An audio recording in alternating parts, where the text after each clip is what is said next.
Hey, how's it going? My name's Matthew, aka EZBOT. We're back with another live stream. This would be number 30, Elektron Talk number 30. Today's stream is sponsored by DistroKid. We love you, DistroKid. There's a couple of things I wanted to go over on this wonderful Sunday night stream. And one of them is the Dirtywave M8 added a fill mode. And I don't know if you're familiar with the Dirtywave M8 and the Polyend tracker, and there has been some silly YouTube controversy about the two of them recently, but they're both awesome, and they both can make music very quickly, and you can make some pretty complex tunes on them with very little effort. So I love trackers, and one of my favorite features about the Polyend tracker is the fill mode. So I don't have the Polyend tracker in front of me because we're not doing a Polyend tracker stream, but we are going to take a look at the new fill mode in the Dirtywave M8. So when the Polyend tracker mini was announced, it kind of unintentionally lit a fire under Tim's ass. I'm imagining, it's hypothetical, but I think I'm right, to compete even harder with the Polyend tracker mini. So he added the fill mode. That was the one thing that really made the Polyend tracker mini or the Polyend tracker in general stand out from the Dirtywave M8, was that you could do these really wild fills and just fill up the entire pattern up to 128 steps. What's up, Mike Segura? Welcome to the stream. And that was just so cool. You could do Euclidean, you can do quantized notes. Like there's so much you can do with it. But you couldn't do it on the M8. And which didn't really matter to me because the way the M8 works is in these little 16 bar segments, and it's a completely different workflow, so it didn't need to happen since you were only working in 16 step intervals anyway, but it's really cool that it did. So we're going to take a look at that today. Just really quickly, I'm gonna share something with my Discord and invite them all to come and hang out with us.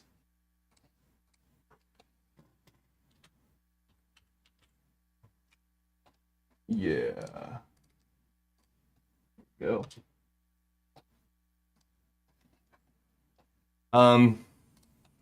Yeah.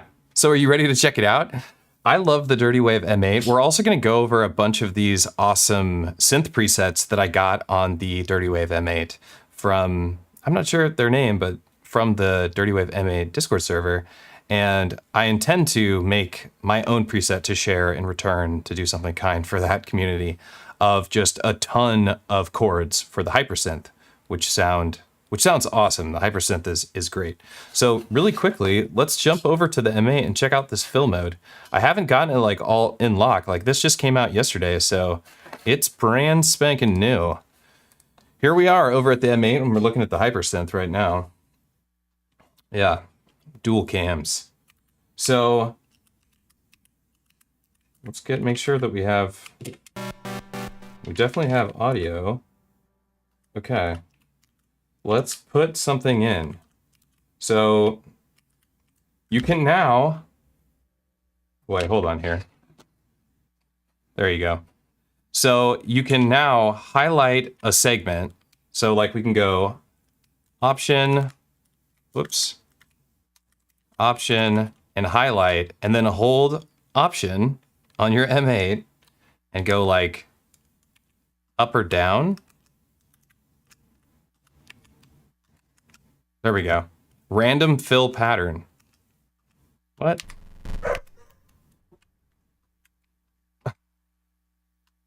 Hold on. I'm looking at the screen and working it.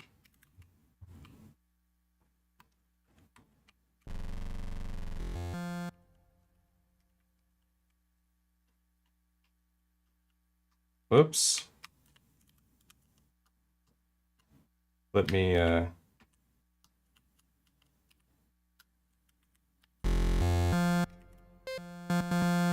So yeah, we can now do this.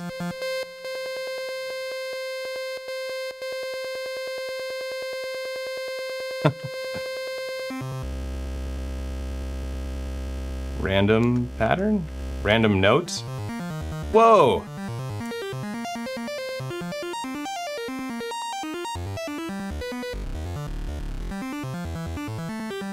But of course you can quantize it. I know that took a minute to get over. I haven't jumped on my M8 in a little while. But now I'm feeling much better about it.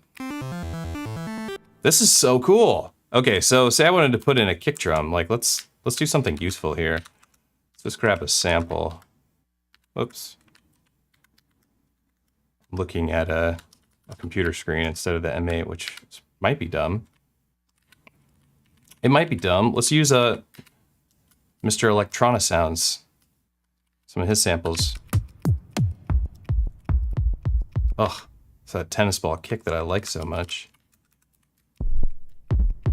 Oh no. Okay, just one's good. Okay.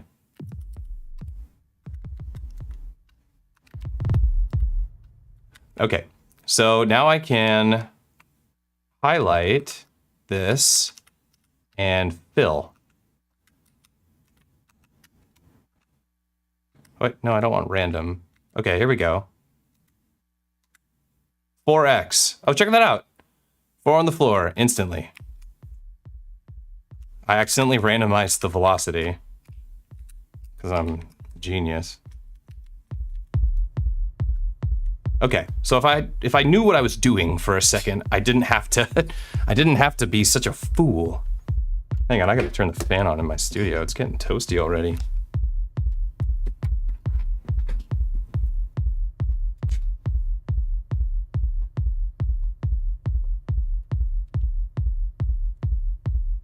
Okay, so this is sick. So let's move on to another phrase. I like to work in 8 bars, so we'll put in 8 of these. Maybe we'll return to that. Okay. All right. Putting in some new phrases. We'll make this a new instrument. Sampler. So you can see I'm moving a lot faster now. I'm sorry, that intro is probably just ridiculous to watch. I'm way faster when I actually am looking at the M8.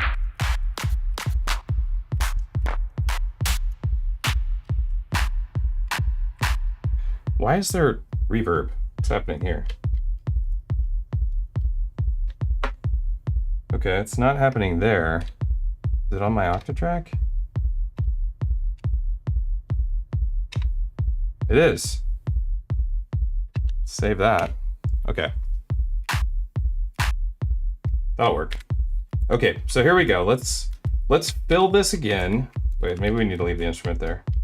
Let's fill it again. Not randomize that. Let's just randomize the note input. Okay. Left. 1, 2, 3. What's this one?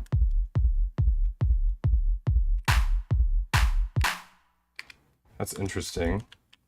So maybe I didn't want to put it there.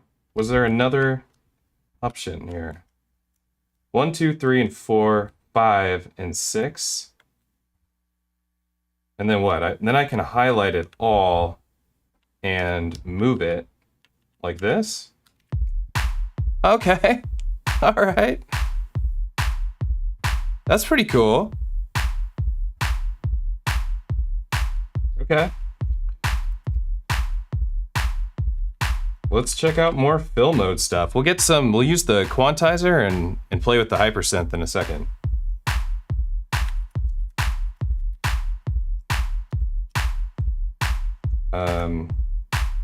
We'll do some, we're doing some silly beats here, because I'm a goober.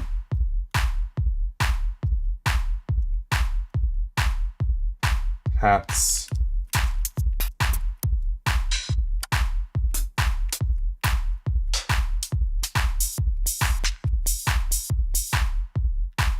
This way I can open and close this one. Let's just send it to the volume real quick.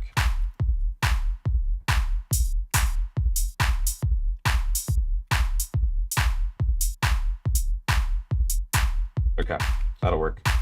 All right, let's highlight it. And do some sort of fill. Random fill. Okay.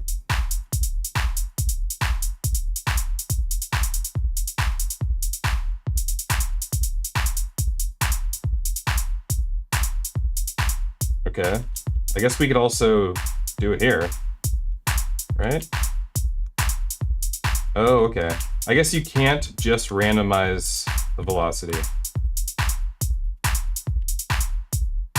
I mean, we can interpolate the velocity though, but we can just get some random values in here that I do myself.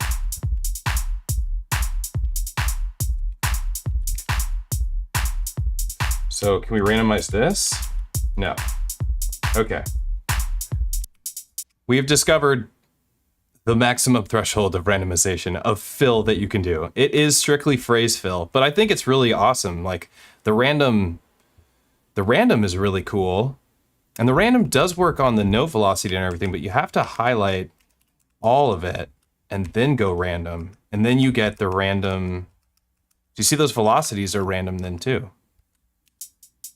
There we go. This is cool. And then I can just highlight this segment and ramp up the velocity a little bit. The M8 is the coolest instrument in the world. Like, this is the coolest. This is the coolest thing you can buy right now. I swear to God. It keeps adding the most amazing features to it. There's just not anything cooler. The OP1 Fields is really cool because it's beautiful. It's really well built. A lot of fun. It's got a great sampler. It's got the best sampler of any portable device that I've heard of. Definitely the best sampler, but the workflow on it compared to this sucks. Workflow, I mean, just because the OP1, okay, maybe that was a bit much, but the workflow on it, like for me, I like sequencers. I like to play with the sequencer. It just makes sense in my mind. Recording to tape is kind of a pain in the butt, but they're both really awesome portable instruments. This one just kind of smokes it, in my opinion. It's so fun. I do have the Oxy, Mr. Ravioli. Right here, brother. I've had it since they came out. I bought one pretty quick. It's really cool. I love the Oxy one. I haven't thought about getting rid of it. I think about getting rid of my gear all the time, so that says a lot. No, the OP1 workflow sucks, preach.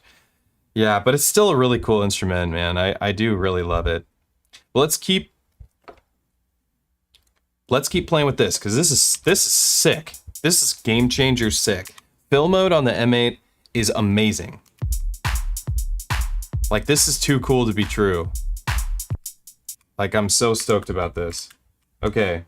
Throw another one. Let's use the random note fill and then throw a quantizer on it. It's going to be insane. It's just going to be instant like electro house type music, which is what I like to make because I'm just an electro house dork. All right, we'll use the new hyper synth. Or no, maybe we'll start with the FM. No. Yeah, let's keep it real simple. Go over here, ADSR to volume, ADSR to cutoff, bring that down a bit. No sustain, no release, a little bit of attack. Let's get this down. I just want to get plucks.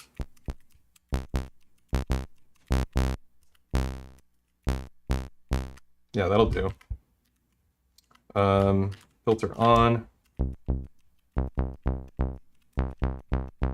And let's give it some like reverb or something.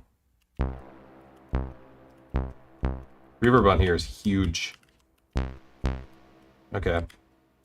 All right, let's do the random note deal, and then let's quantize it. So highlight. We'll leave the velocity alone so everything sounds the same. Hold Option. So how you do it? Let me tell you how you do it. So you highlight a section. So Shift Option, then let go. Use your cursor. Select what you want to randomize. Hold Option again. Left is going to give you quantized fill. So it's going to give you a multiplier of whatever you have. 1x, 2x, 4x, 5, whatever. Oh, you saw that stuff earlier. To the right, you're going to get random fill pattern. Up and down, you're going to get notes ascending and notes descending. So I think up would be notes ascending, right? Randomize notes up. You got to put notes in first. That's the deal. Okay, so we could put the fill in and then randomize notes up, and we get this. Those octaves are really too high. Let's bring it down a bit.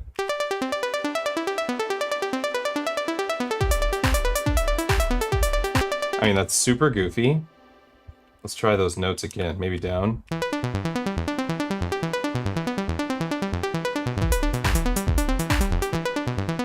That sounds kind of cool. It does. We're at 140 BPM. Should we bring it down?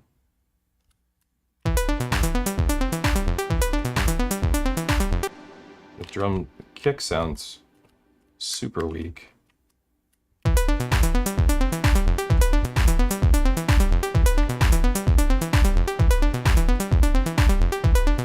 Okay. So this is random note fill on the M8.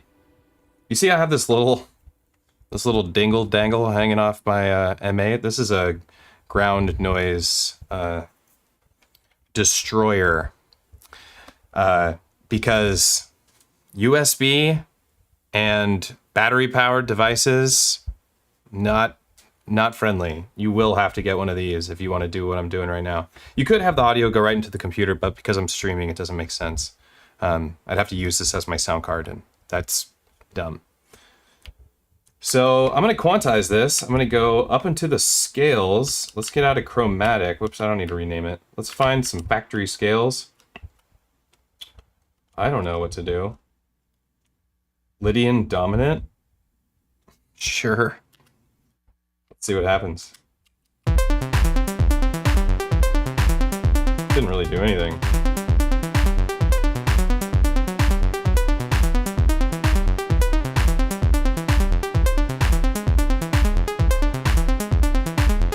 That's kind of cool.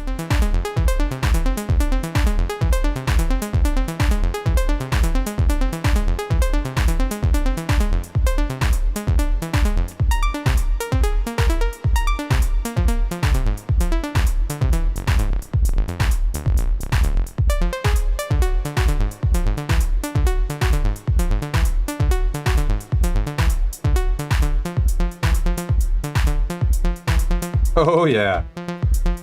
There we go.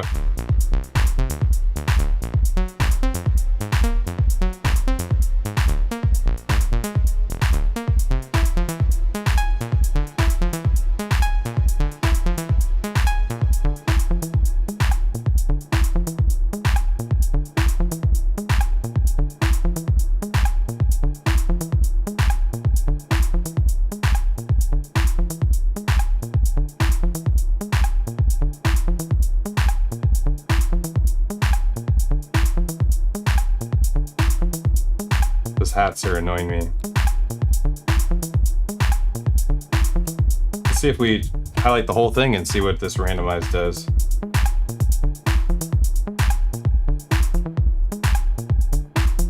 I appreciate that it doesn't randomize the instrument or give me like values that are totally unusable. So we could like highlight a little segment here and go up. That's kind of cool.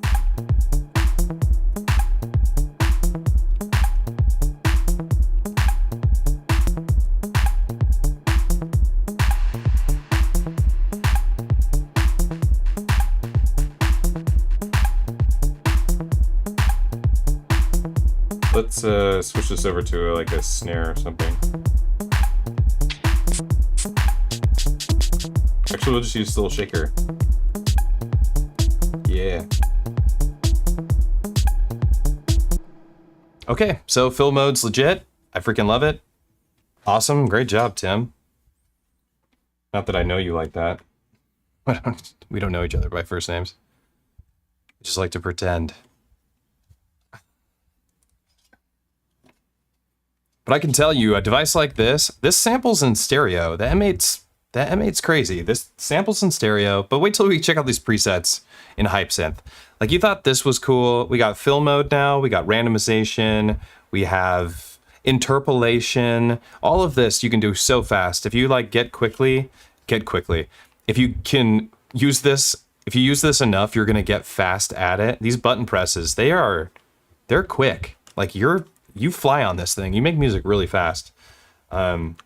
I can just like throw a pattern together on here as fast as I can on the Dig Attacks, but do more interesting things to the pattern on the M8 faster than I can in my Elektron setup. And that's just because it has those highlights. You can highlight whole rows and randomize sections and add interpolation between one value to another, or add repeats for like growing filter cutoffs, or just all sorts of interesting stuff this can do that other boxes can't do very well. It has like things that are more akin to automation and Ableton than you're going to find in the Elektron workflow. I ordered Mr. Ravioli. I ordered the Mood from Chase Bliss, the Mark II, but I haven't gotten it yet. It looks pretty rad. You finding M8 works for you best solo or with other gear? So far, Calderwood, the M8 for me has been a work with gear device. I mean, I'm sorry. That's whack. That's literally the opposite of what I meant to say. So far, I've been using it alone.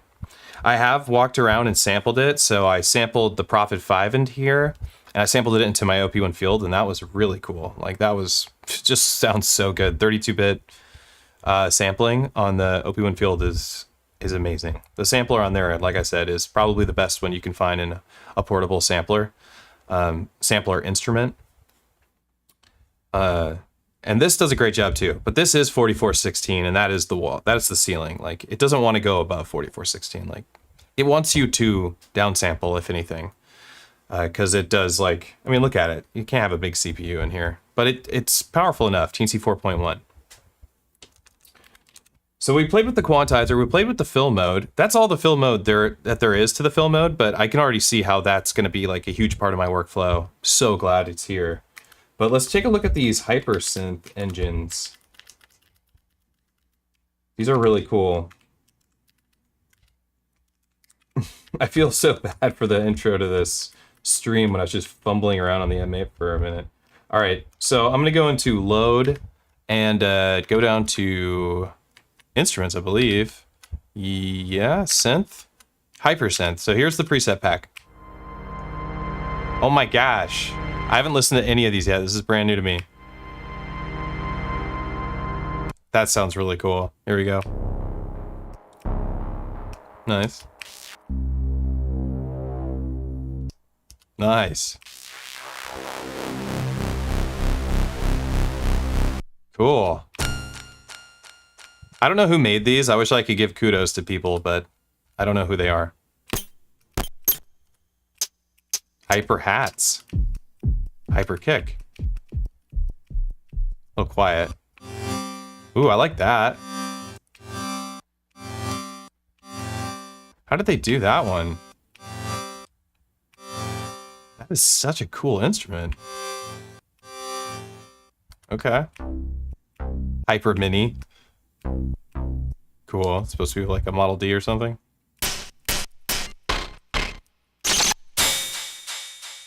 That's cool. Nice. That pluck sounds good. You can get some really cinematic sounds on here.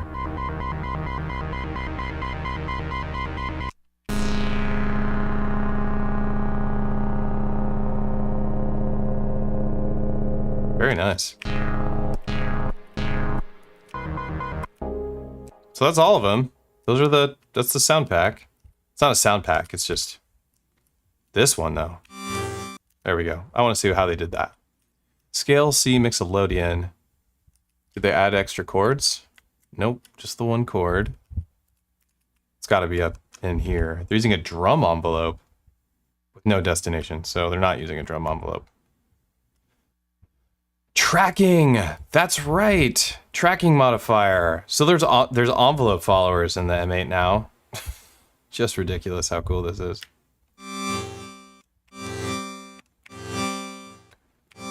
So let's go into the shift.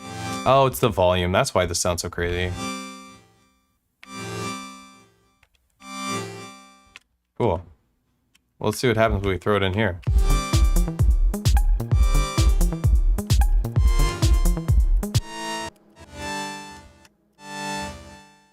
I think it feels like it needs to be a minor chord.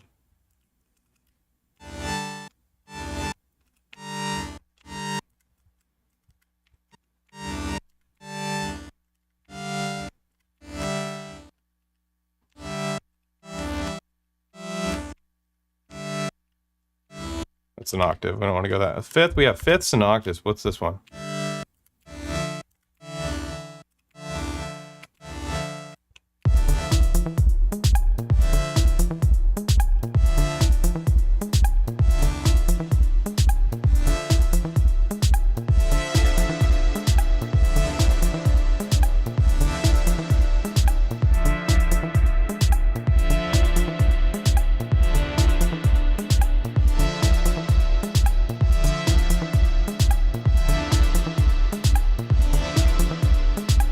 See what this could really go somewhere with this. Whoa. Sub oscillator. Does not sound cool at all.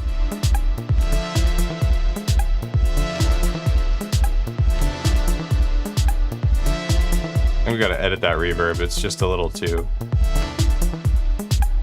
goofy sounding. I think we gotta low pass it a little bit.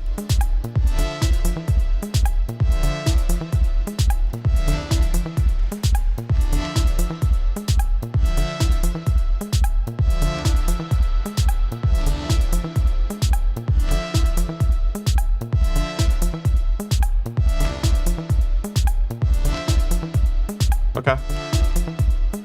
Sounds better.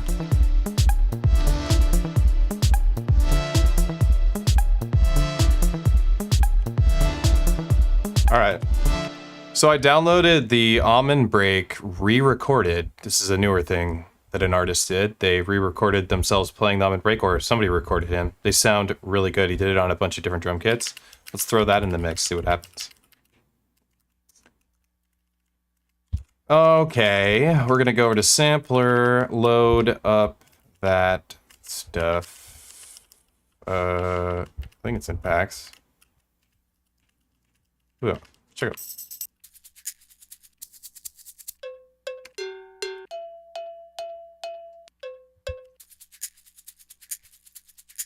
Actually, let's do this first, because this will probably sound really good. Forward looping, length, all the way down. And, yeah.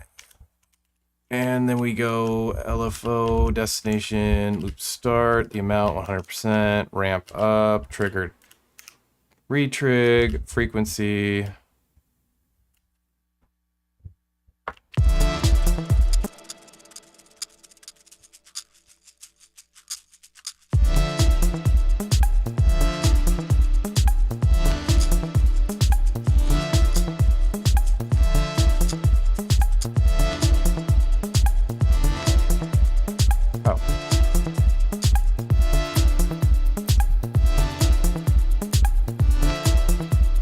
There we go. So I did the time stretch trick, which is the same on all samplers. It's just really easy to do on here. Sounds like it's pitched up too high.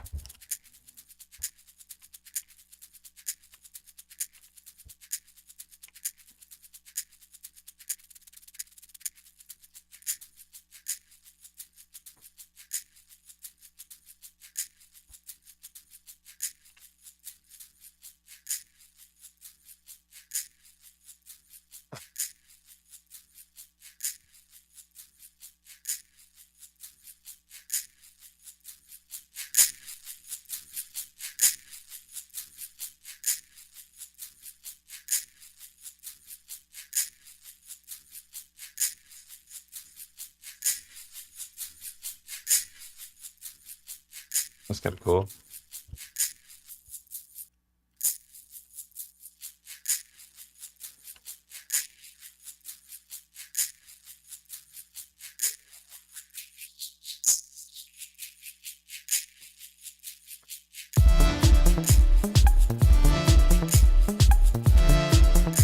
That sounds ridiculous.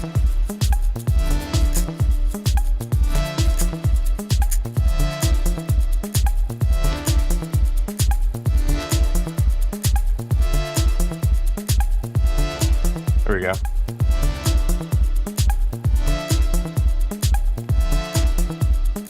The problem with these brakes that came in this pack is that they're not like exactly a bar or anything like that.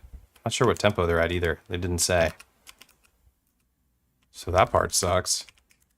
That's not a brake. I know that, but let's see. Whoops.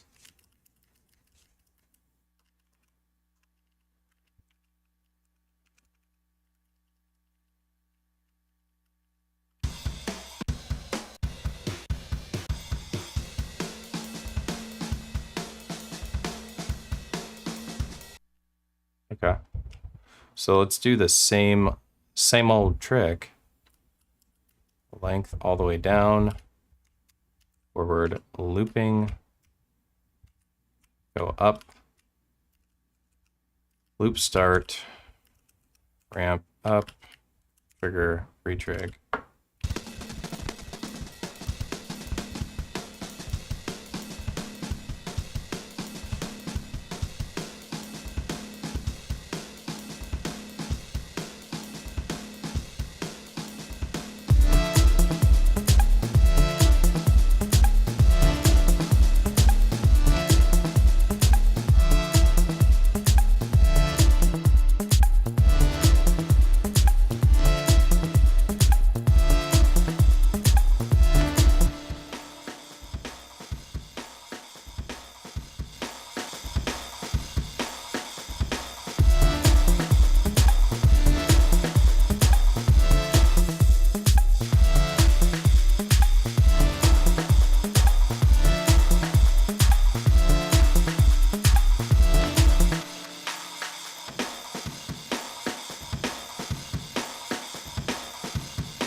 Do we use LFO 4?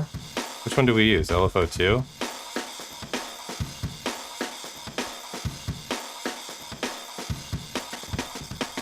Whoops.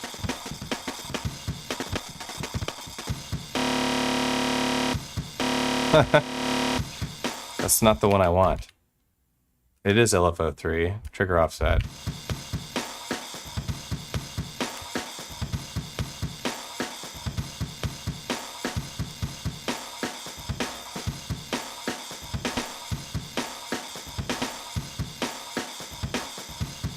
There we go.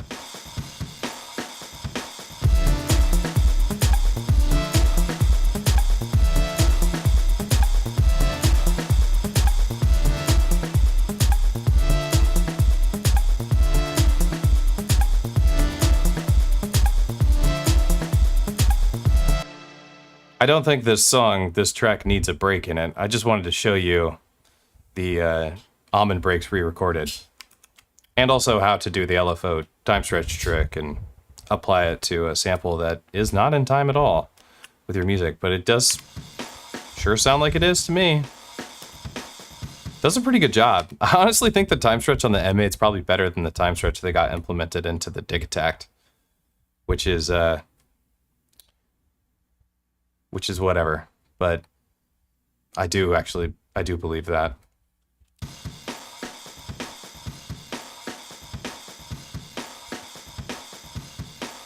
So then you can use the LFO trigger offset, and it goes in percentages, which is weird, but it works.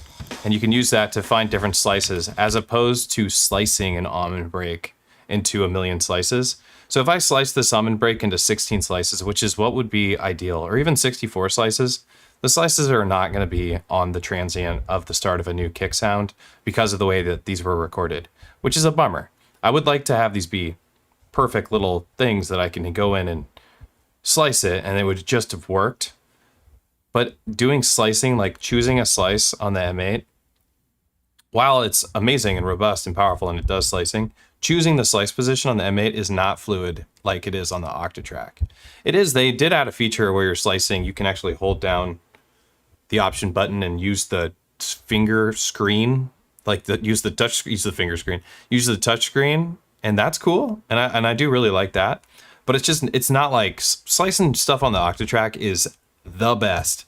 Hands down, nothing beats it, in my opinion. It is the fastest slicing.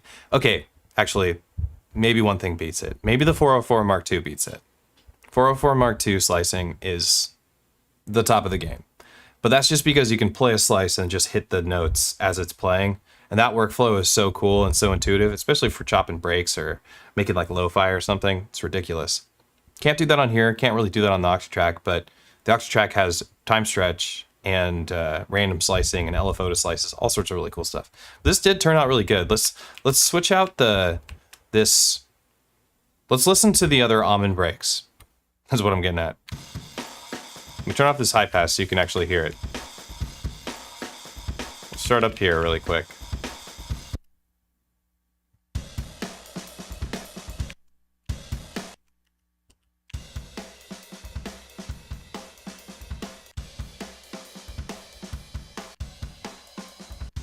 Using a Ludwig kit, and a DW snare. Cool. Just gonna jump around a little bit.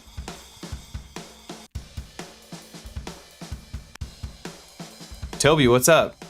Yo, Almond Break re-recorded sounds great. Oh, I like this.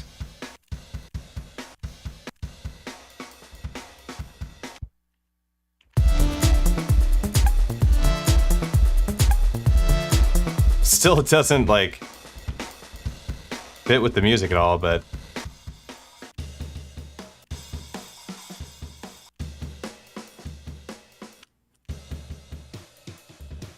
that was cool.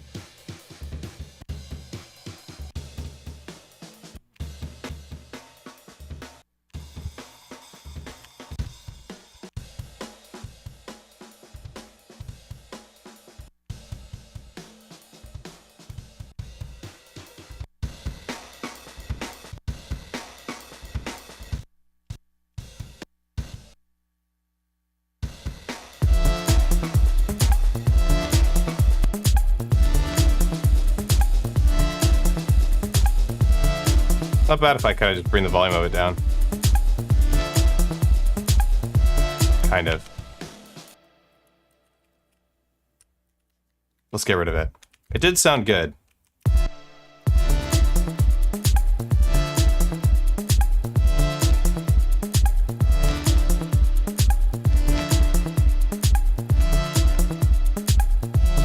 That hypersynth chord that we have going right here. Wait, no. This. Some weird stuff happens now and then with it. It gets kind of noisy.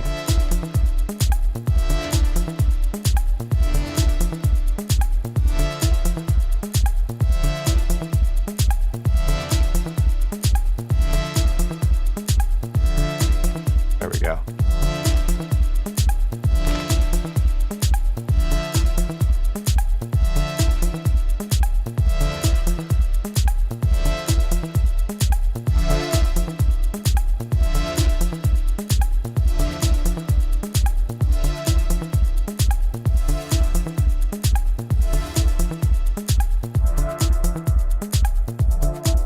Ooh.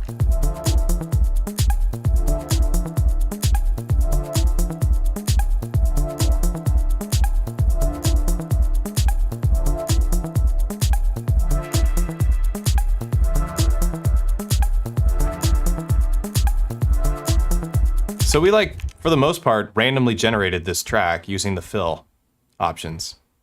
We grabbed some sounds, but we just filled it, and I was learning it. I've never done it before. I just read the instructions, and it was that easy. That's how easy this thing is. It is the easiest.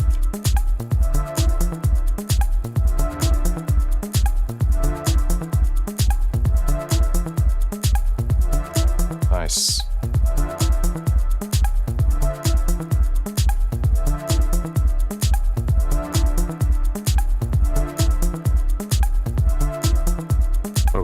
Noise 08.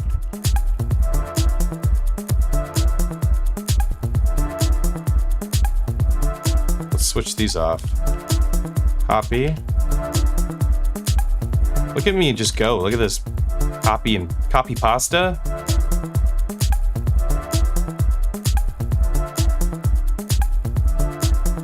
We'll throw like something interesting in here. Go nuts.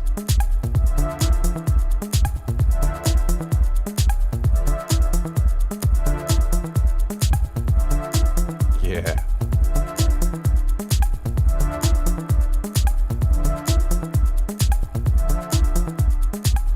So this is another one of our random generated song patterns things. Let's copy this and do it again.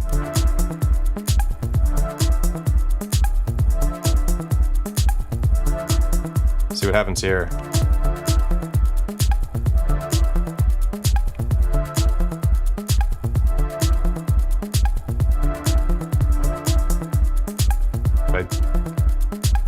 I did it on the hi-hat, but I actually kind of like that. Okay, this is the one I wanted to do it on.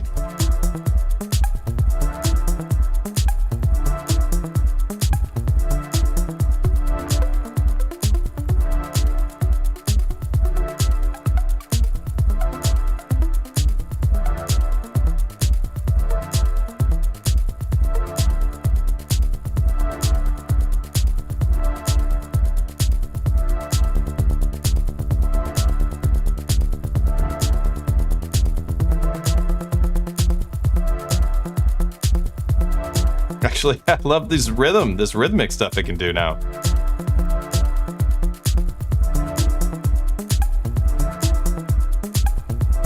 But check us out from the beginning. That's cool.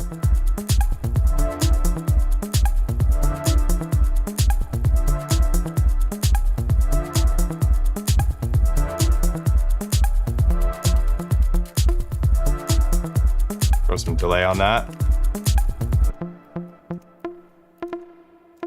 Let's reverb. Give me the delay. Maybe we'll open up the decay. Where's that? Envelope. I think it's envelope. Is it envelope 1 we want? Yeah.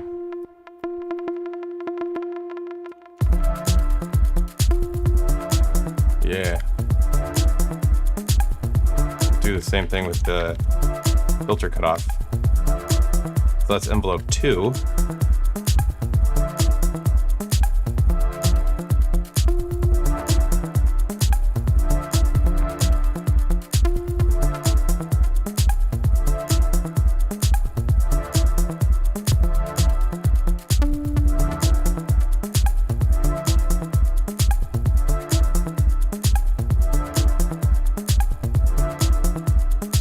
Let's interpolate this.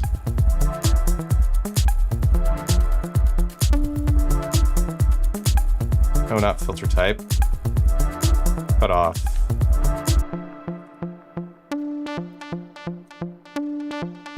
Oh.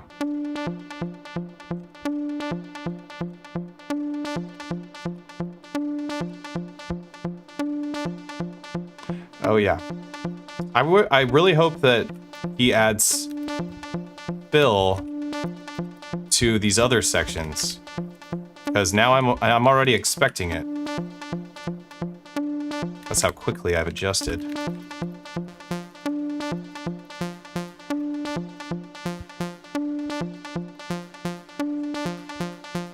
Oh, this needs to start way lower. So there I go, I just interpolated the cutoff of those notes.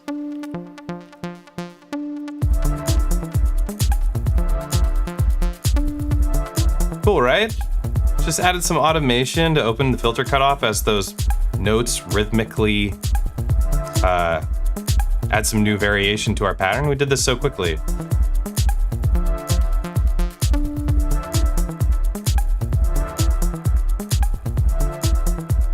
And if you get really good at chopping breaks and stuff, or have like some nice drum fill breaks in here, you can just throw those all over the place. The M8 does such a great job with them, with retriggers and all sorts of great stuff. Let me go and answer some questions before we move on to our next topic. Because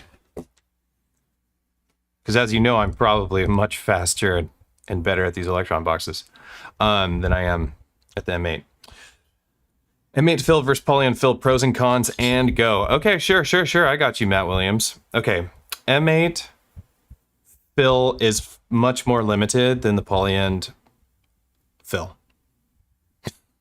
That's the pro for the Poly tracker. Poly tracker's fill is like way more powerful. It's way more robust. However, it's a lot slower to set up. There's a lot more options, a lot more actions you have to take, a lot more button presses. The interface is a lot bigger. It's not like what I just did. This was really fast. And what this accomplishes does just as good of a job. But there is a lot more options in the tracker fill. But I still I love them both. I like Poly. I'm friends with the people at Poly. I think they're great. I don't ever want to say anything negative towards them ever. I do love how quickly I move on the M8. I didn't get to spend enough time with the Poly Tracker Mini to make a good comparison to the two. Like, I didn't get to really vibe on it. I played with it for about 15 minutes at NAMM, and I got to feel it, and I was like, dang, this thing feels really nice. It's super professional construction. The buttons felt good, screen looked good. It moved, the computer in it is much faster, so it loaded menus much quicker. I'm really used to the M8. The M8's much smaller, and the M8 is a lot easier to navigate because there's only a few button presses, and it's in a workflow that I'm very used to, like a Game Boy, a controller. Like, I have so many game controllers here with how little I play games. But I always am searching for something like the best controller. I love finding stuff that feels really ergonomic and feels good and just allows me to do what I like to do better. And the M8 kind of feels that way with its controller setup. So that's different. But again, I have to say the Poly Tracker's fill is more robust. So they kind of win in that category. I think how quickly you can do it on the M8 is it's way faster than the Poly Tracker's fill. So they do have pros and cons. How does sampling on the M8 compare to the Diggy? Sampling on the M8 is great. It's the same sampling experience as sampling on the Digitact, I would say. It's pretty much the same. It actually has way more options, and it samples in stereo. The Digitact is a 48K sample rate sampler. It is mono though. And has more limitations. This streams right from its little compact card that it has, and a little SD card in it. So you're pretty much, there's really no limit to the samples that you put in it. The Digitact fills up with samples immediately. I just grabbed 2 gigs of samples and threw it in my M8. That's more than my entire Digitact has. So I don't know.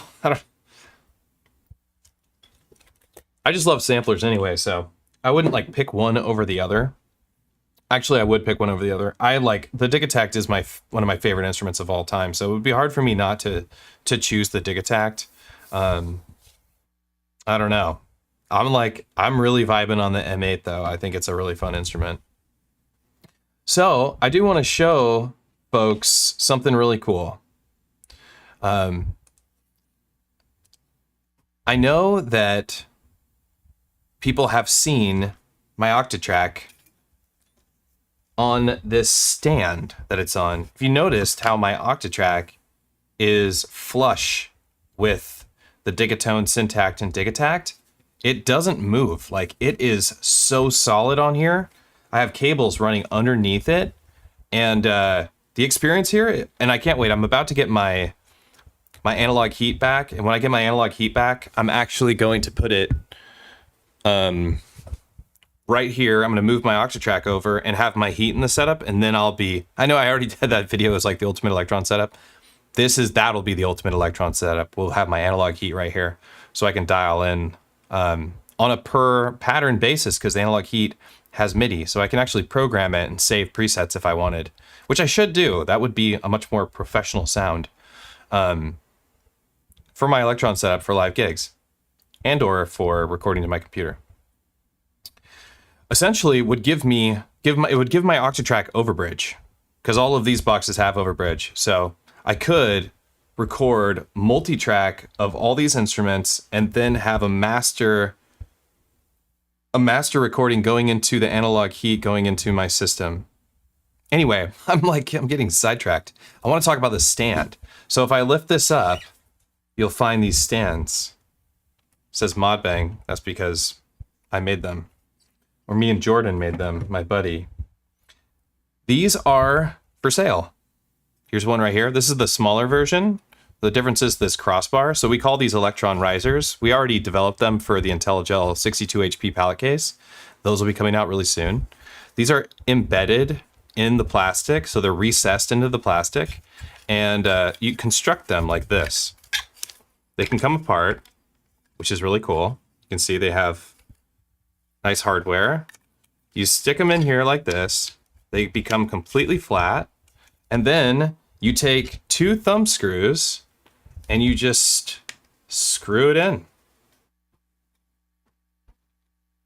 And you can see the thumb screw going in there. And that's it. And this makes it so, there's 2 of them. And this makes it so you can place another box here. And even this lip right here, you can kind of see it. There's a lip right here. This lip is designed to press over this box. It literally sits on top of whatever box is here because they are designed for Elektron boxes specifically. We worked on this for a while to make these perfect. They're really well built. They take a while to make. Like, these don't just get made immediately. Like, they take about a day. Each one takes over a day to make. And we're real proud of them. We love them. And they are for sale. And we do have some in stock still if you want to grab one. But we had like 40 of them, and they're almost all gone in a day. So people wanted them. They're flat stands. The reason why this thing is so cool to me is because they're flat. You can get an angled stand for Elektron boxes or any other synthesizer anywhere. Angled stands? I don't know about you. I do not like working with my hands like this. It doesn't feel right. I can like feel my knuckles and the tendons of my fingers like just being crunchy doing that. This is how these instruments were designed. They're flat instruments. It feels really good to work on them flat like this. And also if you're filming or something, it's really helpful to have the instruments be flat. But honestly, I just don't like working on angled stands, and they don't exist anywhere. Something that just lifts them up and makes it so you can scoot the cables underneath. So that's what we developed. So there's a link for it in the description of this stream. No, there's still some left over, my friend. Grab one, hurry up, get them. We'll have some more tomorrow. We're going to be producing them all the time. Like, we are in full production of these, so we're going to keep developing them. And right now we're developing another one that's going to take the Analog 4 and the Analog Rhythm Mark II and make them flat. I know they're angled by default, but it's going to make them the same height, or it's going to make them seem like they fit right in with these boxes all flat. And I'm really excited about that because I've always wanted my A4 to be flat. I wanted my A4 to be like the Mark I. I like the Mark I flagship devices. I love that. This form factor is my favorite, and I wished everything would do that. I would love it if Elektron remade the Rhythm Mark II in this format. I would buy the Mark II again just to have that, because it would be amazing. It would be so cool. I have Rhythm Mark I, and it's just like this, and I love it. I love the Rhythm Mark I. I usually have it over at my computer. That's where I like to use it. So, really cool. Do yourself a favor, grab some of these. They're really nice. They come with all the hardware. Backed by EZBOT. What are we doing? Get some music. M8's really fun. It's great. We love the new fill mode. All right, while we're sitting here and chatting, let me do my little commercial for DistroKid, because I love DistroKid. I really do. I think they're the best. And Dan Harmon, not the Dan Harmon you're thinking of, but DistroKid Dan Harmon, is, I believe, a local here and really nice. So, very friendly. So I'm going to show you something. So what we're going to talk about really quick with DistroKid, for our sponsored stream, pays for these wonderful streams, is shared splits. So DistroKid made it really easy. This is something newer that they've added. They made it so that you can, let me just show you. They made it so you can do automatic revenue sharing. And this is really great because if you were working with somebody, and I do want to say this, actually, about this. Say you're working on a music project, you're working with a friend of yours, right? Or a buddy, just a musician, whatever. You're working with someone else. And they do some of the work on your project, and maybe it doesn't make money ever. Maybe it gets no streams. Maybe it makes no income. But you did the due diligence of connecting them to the ability to get the split for their work. That goes further than the pennies that some sort of streaming service is going to give you anyway. That shows the other artist that they matter and that their work matters and it matters to you, and you see them as an equal. You can do 50-50 splits. This is what that allows. This allows you to collaborate with another artist and tell them you're going to get paid if I get paid. And I think that is awesome. I think that's a really cool thing to do for people, and it makes people feel empowered, and it makes people feel like they're actually making their art commercial. And that's ultimately what I think a lot of us want to do, whether we do it or not. We want to do it because it's cool. It feels good. And this allows you to do that. So let me just show you how it works. So it's really simple. You upload a track and you can add unlimited collaborators, as it says right here. You can also change the splits if you guys have an argument or you remove somebody from it. I don't know. You can get into all sorts of trouble. But it's really great. So all you have to do is upload a track. Like I have this track uploaded right here. I collaborated with Orca to make this track called Something Beautiful. But I can go in and hit Edit Splits. And this window comes up and I hit Add Collaborator. I give them a percentage. I just put their email in and I review the changes. And bam, they become a collaborator. If I make any money on DistroKid, they also make money on DistroKid. And you were able to collaborate with another artist without clowning them over or making them feel like they didn't take part in the project that you worked on. It's really great. I highly recommend it. I will never release a piece of music without doing this if I worked with another artist. I would never not do this. Can you imagine trying to split the revenue shares of music? Of like streaming your music with somebody like yourself, like you getting paid and then being like, well, I think you made about 20%. Let me look at my receipts from DistroKid and Spotify and Apple Music. Like ridiculous. I would never do that. I'm so glad this service exists. So yeah, that's my commercial for DistroKid. I totally simp out for DistroKid, but I can't help it because they're the easiest service I've ever found to make me feel like a professional musician, you know?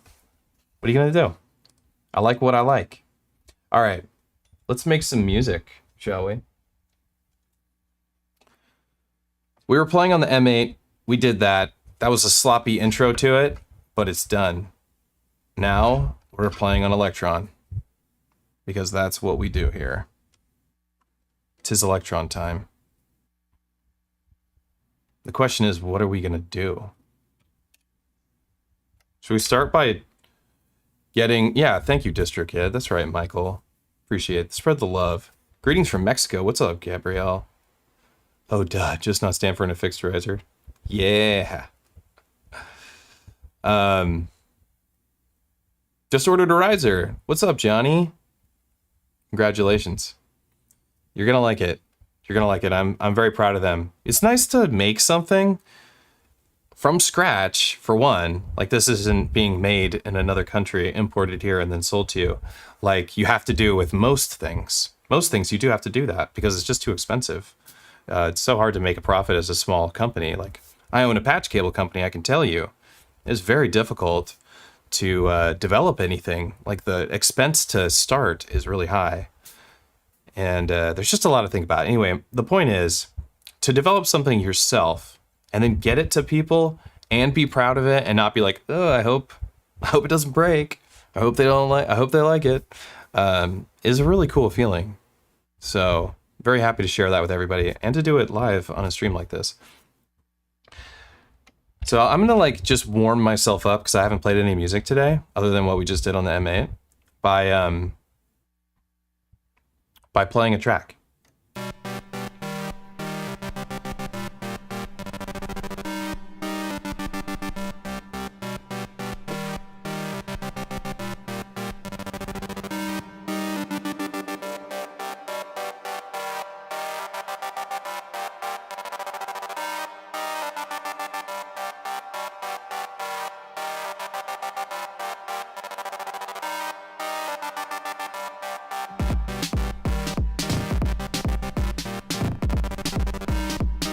I think it's right here.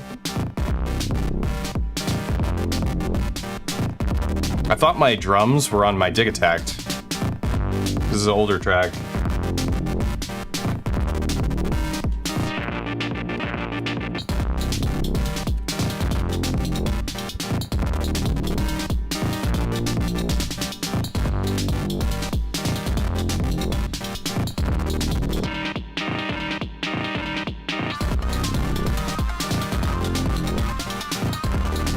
That move wasn't very good. Okay. Okay, for us to play this song, we need to like... We need to hear what we have here. I wrote this song a long time ago for a YouTube video. Is there even anything on here?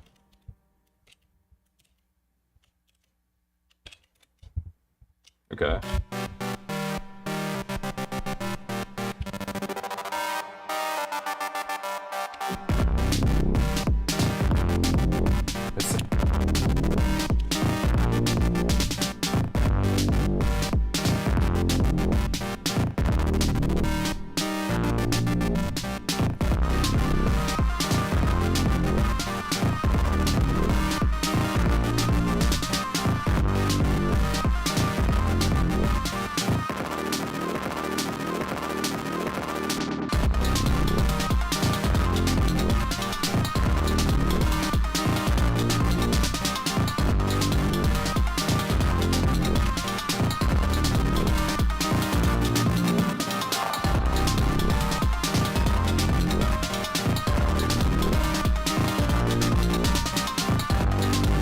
We need to go to the next pattern now.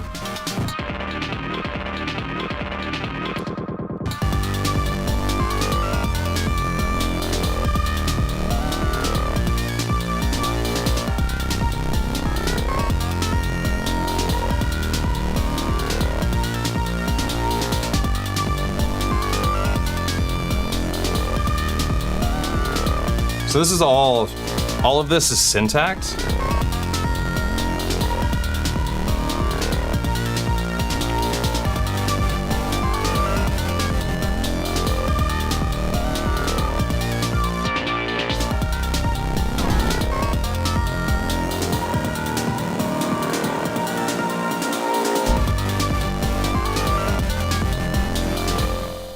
It really does need more, I think. Like, I don't remember how I performed it before, but I think it needs like a couple more patterns. But what I did do is I'll have it go from here, and then we go to this like halftime thing.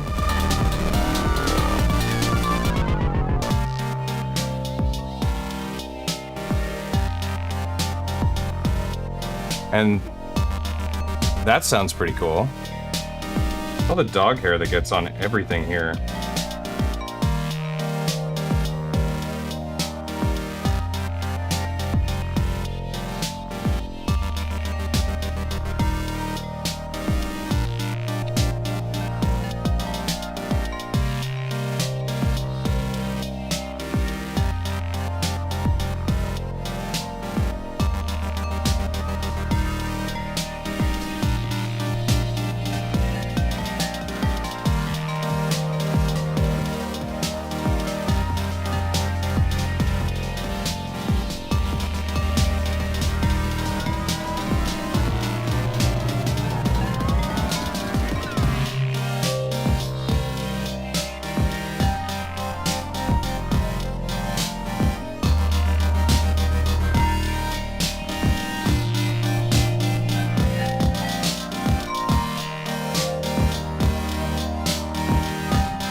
that was cool.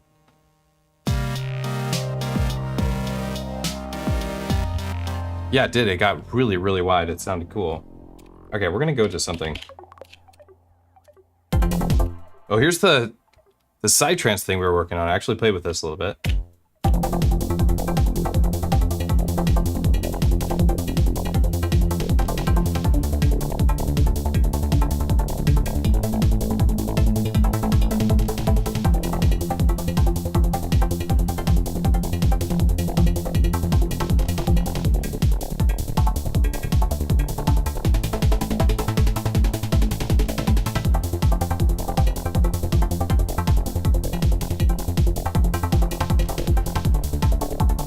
We have fills? Yeah, we do.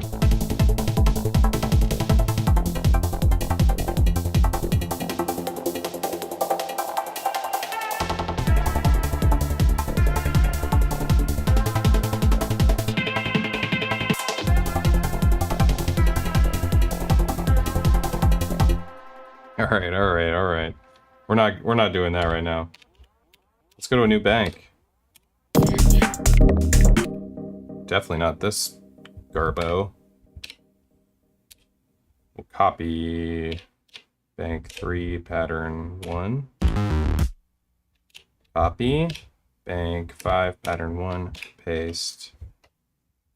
But we also need to go back to bank 3 pattern 1 part 1 and copy that. That's so frustrating. I'm not working in a template. Okay.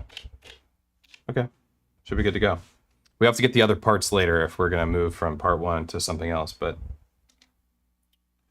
what I want to do is play with LFOs and the dual VCO.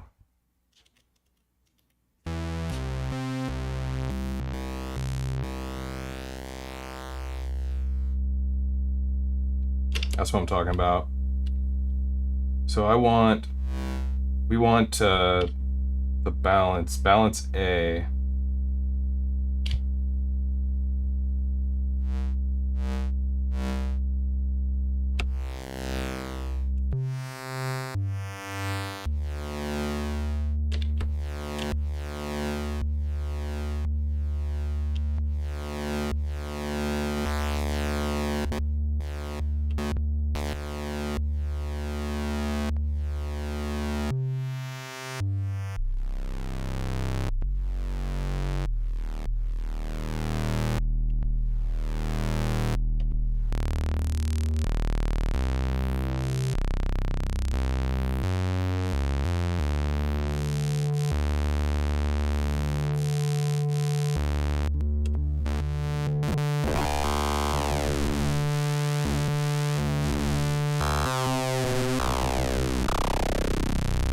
Yes.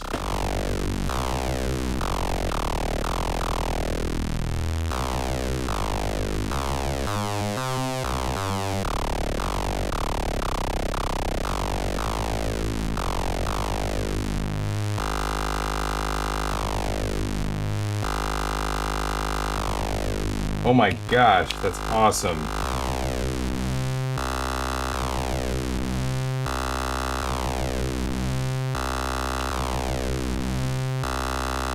Let's run that through the filter of the FX block. Just duck it or something. Play with some envelopes.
want like a softer kick, I think.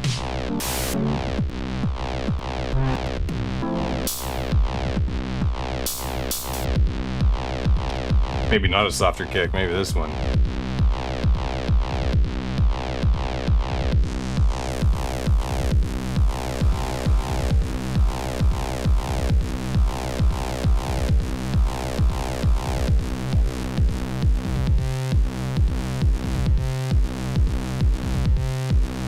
What?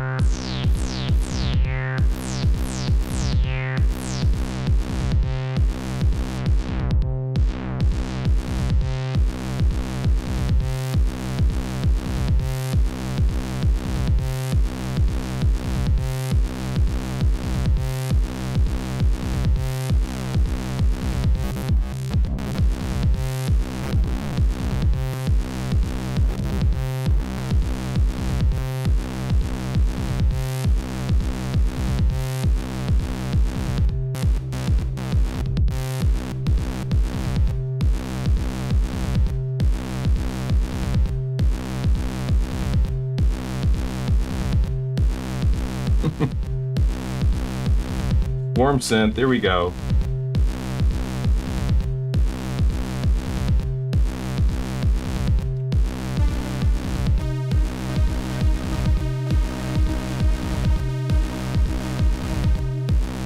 Yeah.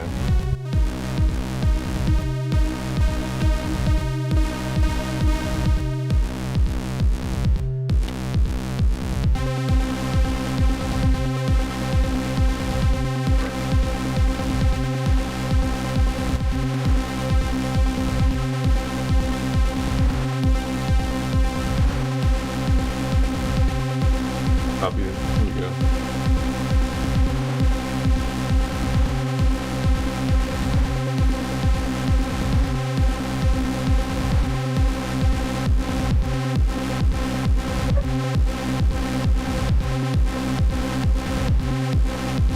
Did we throw it in there?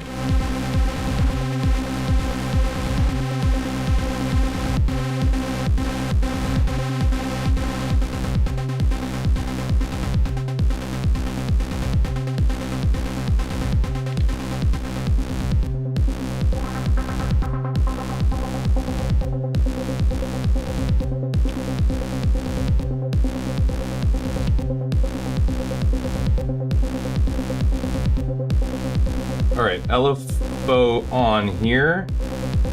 We want it off everywhere else.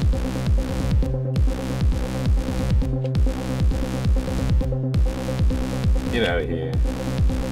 LFO trigger. Ramp up. 1.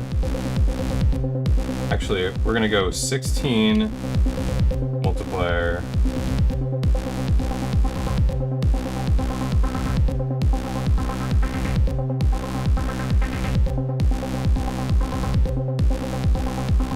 So that way we get that ramp up like that with the filter cut off.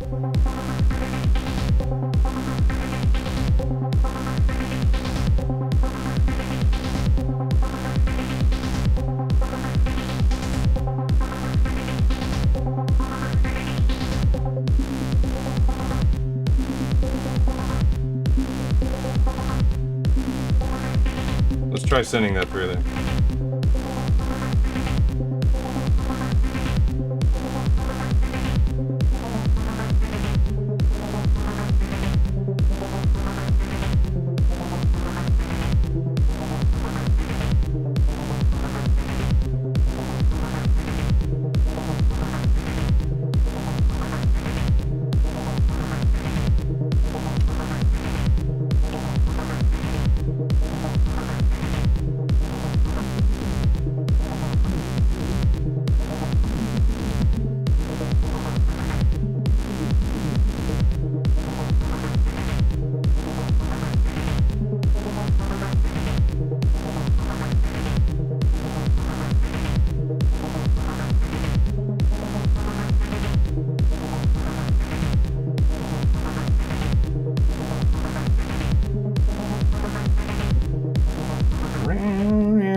a second. We're gonna redo this.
Portamento doesn't do anything because his notes are so close together.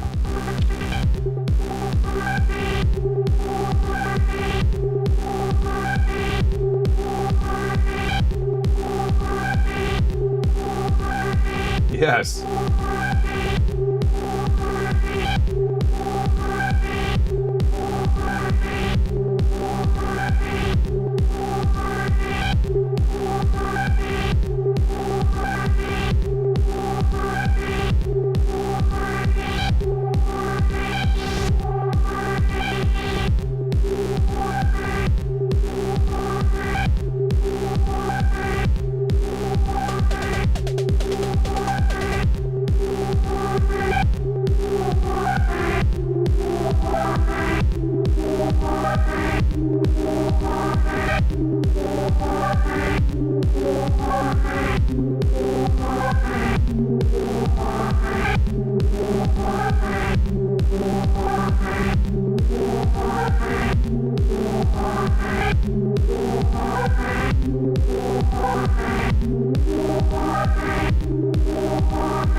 Why is that on the 1?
That's a nice rhythm.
LFO to the amp. Okay, maybe? Oh my god.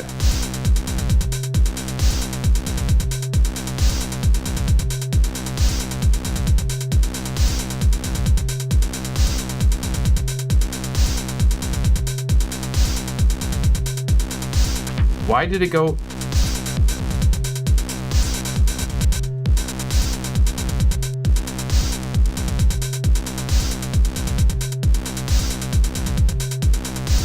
All right, now those hats are a little more alive.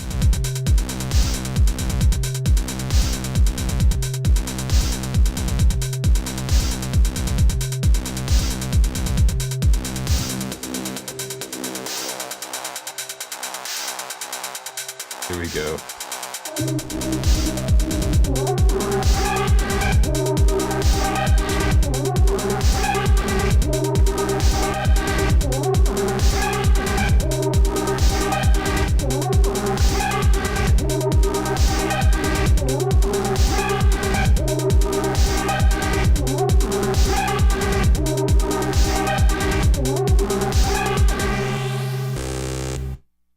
I like never play with these sounds, but these like rim shot. Is that what? Yeah, rim shots. What else do we got? Rim shots and snares. No thanks. Give me some like toms. Tom sounds. PC Carbon. I'm digging. I dig on that.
Oh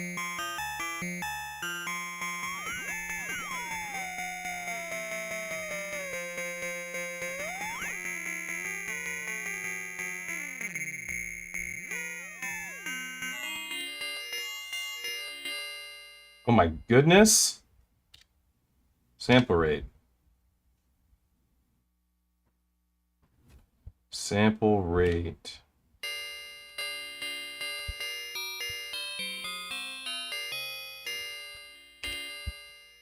Actually, let's hear this.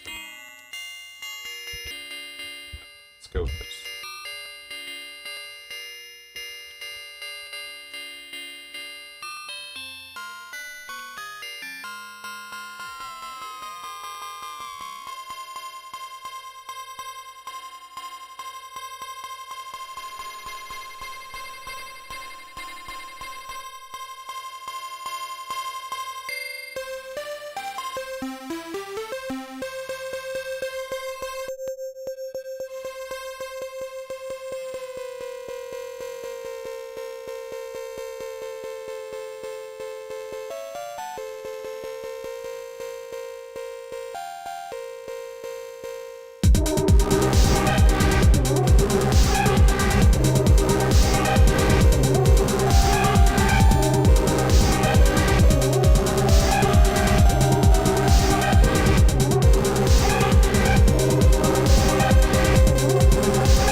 Syntact, what are you doing, dog? Waveform.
That FM oscillator is great too. Nice work. Do you always use 64-step patterns across all your boxes? I don't. I use 128-step patterns across my boxes. So I use 64 steps because that's the max resolution that I can get, but I use a lot of tracks in half speed, and then I put my masters at 128. That's how I typically work. I don't like working in 4 bars that much. That's just you can't not work in 4 bars. It's Elektron, like that's the way it works. But you can lower your resolution and get longer sequences that way.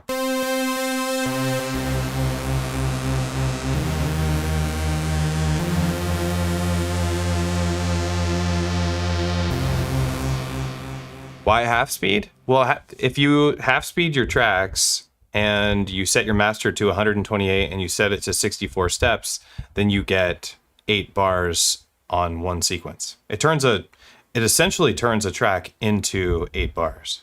I'll show you.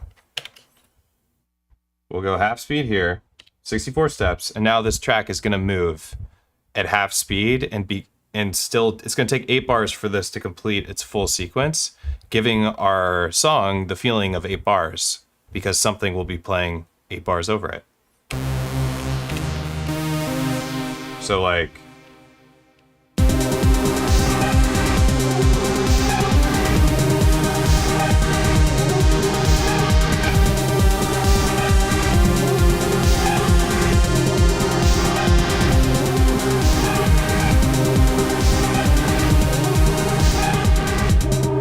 so that's what we would be doing.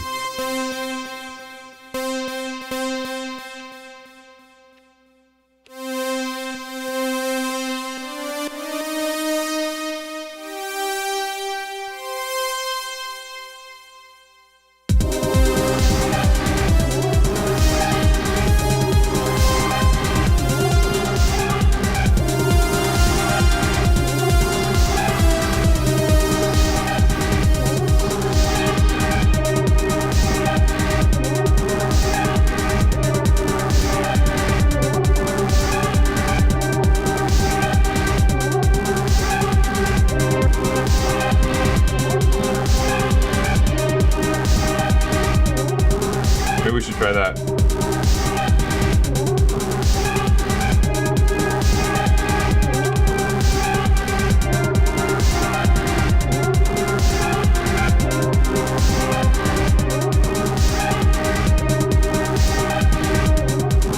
Oh wait.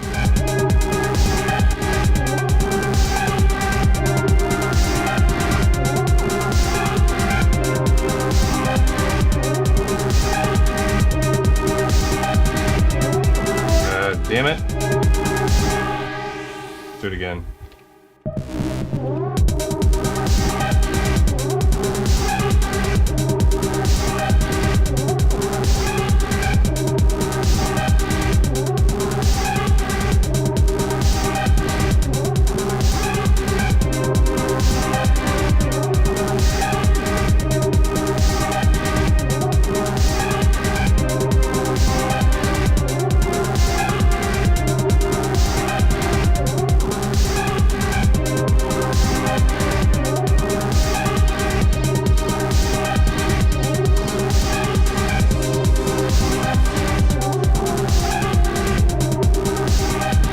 I wanted like a super dirty sound, but I don't really like that sound.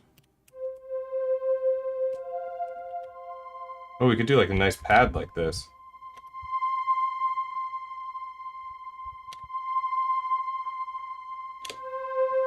Oh my gosh, it's like this lo-fi strings. I should save this patch. Let's do it. Oh wait. Save sound. Easy. Easy. Retro strings.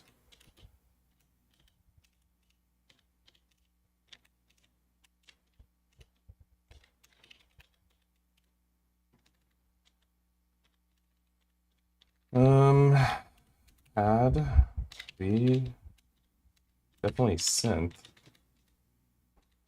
Mine. Save. All right.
We see how these sound over here.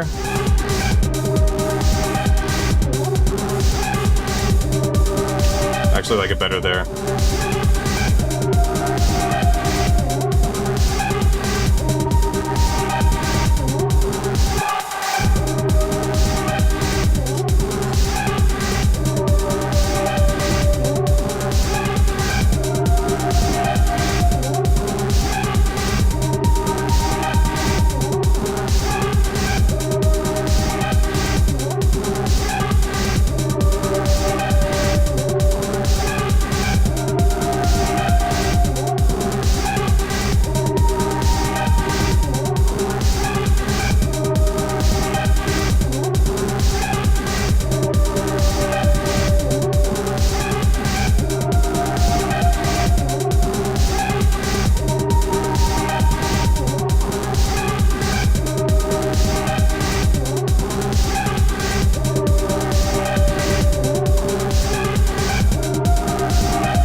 Don't forget to save often.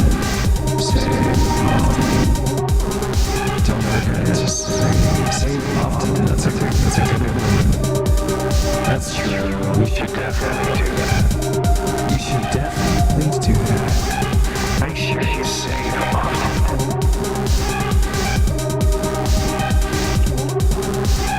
Make sure you save often. You never know what might happen next.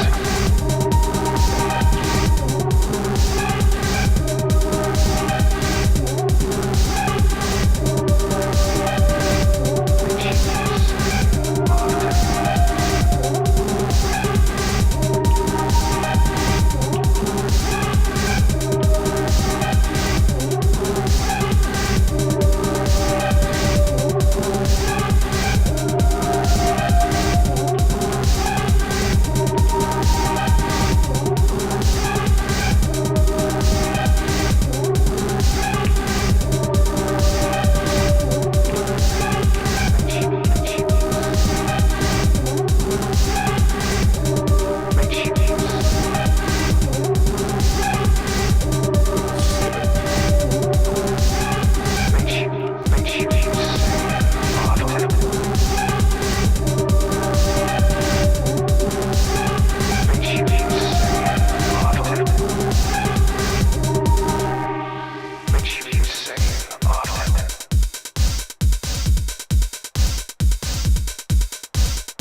Make sure you save often.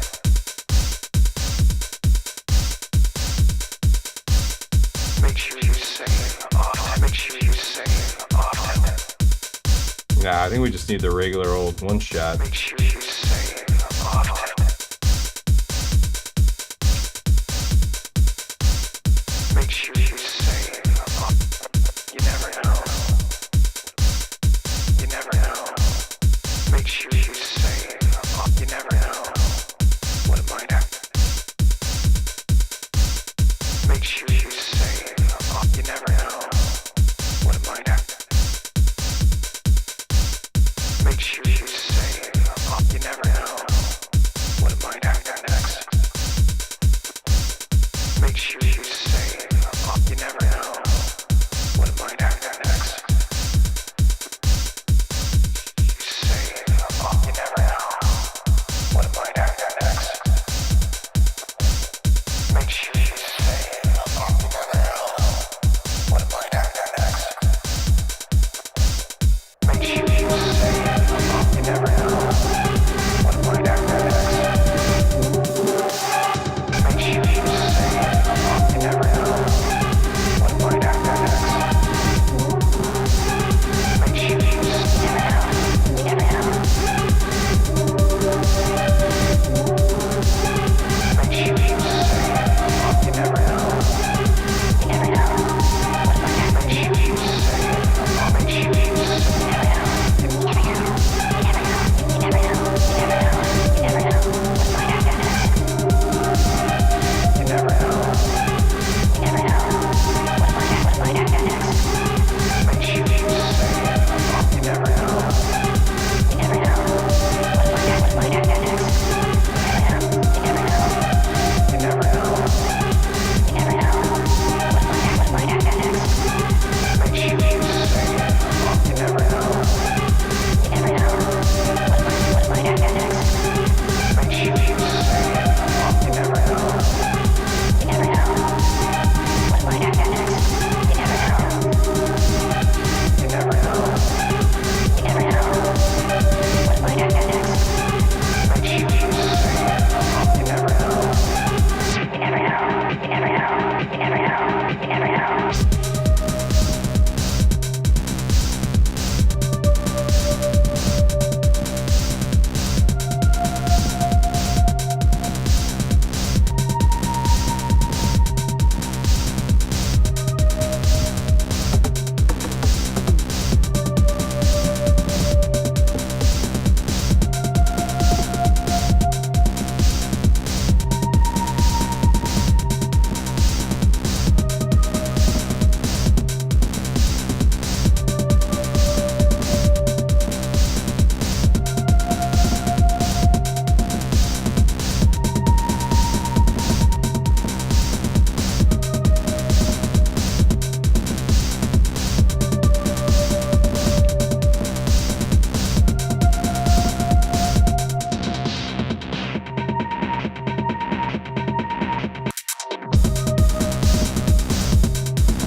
These sounds don't go with this song at all.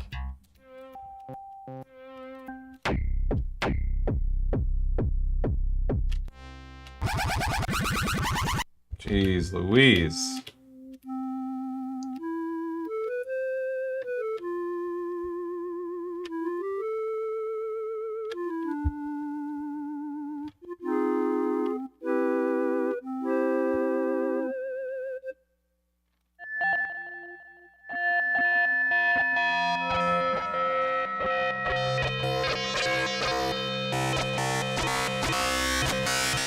Okay, we'll play with that.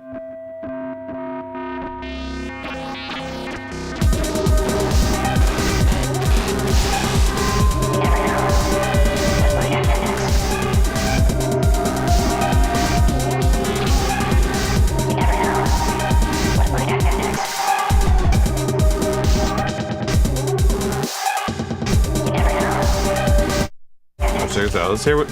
Shall we hear how it sounds modulated?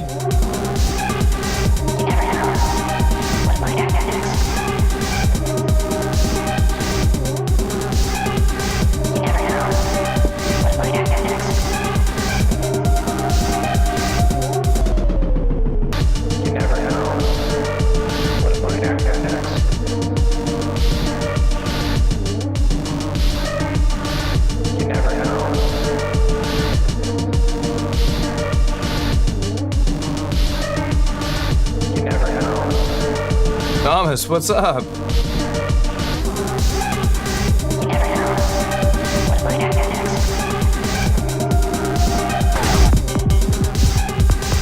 Oh my god, I forgot.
Okay, so back to the point we were talking about with 8 bars.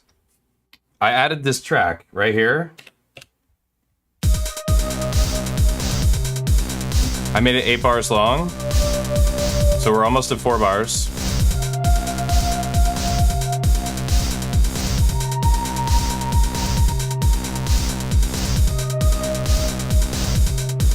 So that was 8 bars long.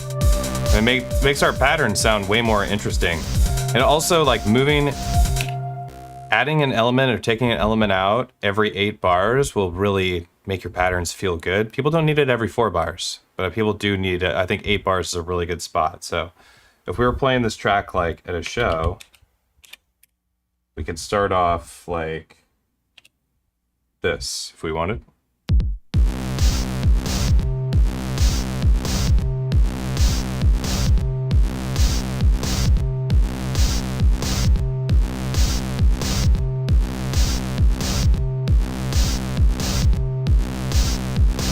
See, actually, we want to see something.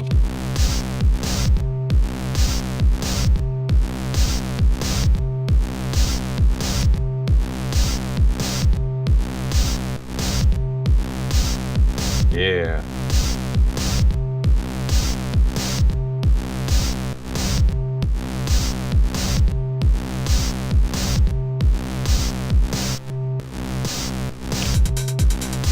Actually, we wouldn't start with that.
Save, save, save.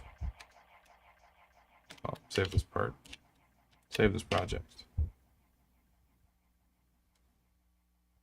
Cool. Wrote some new music. It's nothing like starting from scratch, right? Well, it's been 2 hours and 10 minutes. Oh, I don't think I should keep going. It's a really long time. Not too much chatter tonight, because I really just was enjoying making music, but I hope everybody enjoyed checking out the fill mode on the Dirtywave M8, because it's really cool. And if you want to get your hands on one of these suckers, modbank.com. Go for it. We've got a few left. We're gonna keep making them though, so even if we run out of stock, we'll get you one eventually. So really excited about that. If you would like to support this channel so that these streams can keep going, you're welcome to join patreon.com/EZBOT. Join my Discord. It's completely free. It's awesome. We have a great marketplace, lots of fantastic people, tons of knowledge being passed around, really friendly environment, very inclusive. I completely welcome you. Come on in, come hang out. I'll have a link to that in the comments section. So please join us.